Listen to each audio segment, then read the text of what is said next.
রাজা অনেক রঙিন ছিল, কিন্তু তার রাজ্য সম্পূর্ণ সাদা কালো ছিল, যার কারণে সে তার রাজ্য রাঙানোর জন্য দুনিয়ার সব থেকে ভালো পেন্টারকে নিয়ে আসে। এবং পেন্টার তার জাদুর ডিব্বা খুলে এবং সে সেখান থেকে কিছু রং পানির মধ্যে মিশিয়ে দেয় এবং সে তার হাত দিয়ে দেওয়ালে পেন্ট করতে শুরু করে। কিন্তু কয়েক সেকেন্ড পর দেয়াল থেকে রং গায়েব হতে শুরু করে, যার কারণে পেন্টারের অনেক টেনশন হচ্ছিল। এরপর সে আবারও কিছু রং মিশিয়ে মেঝে রং করতে শুরু করে, কিন্তু আবারও সেই রং কয়েক সেকেন্ডের ভেতর গায়েব হয়ে যেতে শুরু করে। এগুলো দেখার পর রাজা অনেক রেগে যায় এবং সে পেন্টারকে জানে মেরে ফেলার হুমকি দেয়।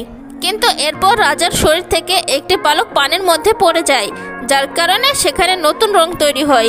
এবং এটা দেখার পর রাজা তার মুকুট খুলে ফেলে আর পানির মধ্যে ডুব দিতে শুরু করে।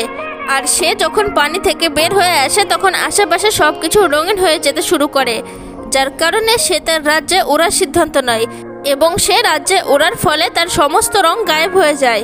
কিন্তু অন্যদিকে তার রাজ্য রঙিন হয়ে যায়। তো যাওয়ার আগে একটা লাইক করতে ভুলবেন না।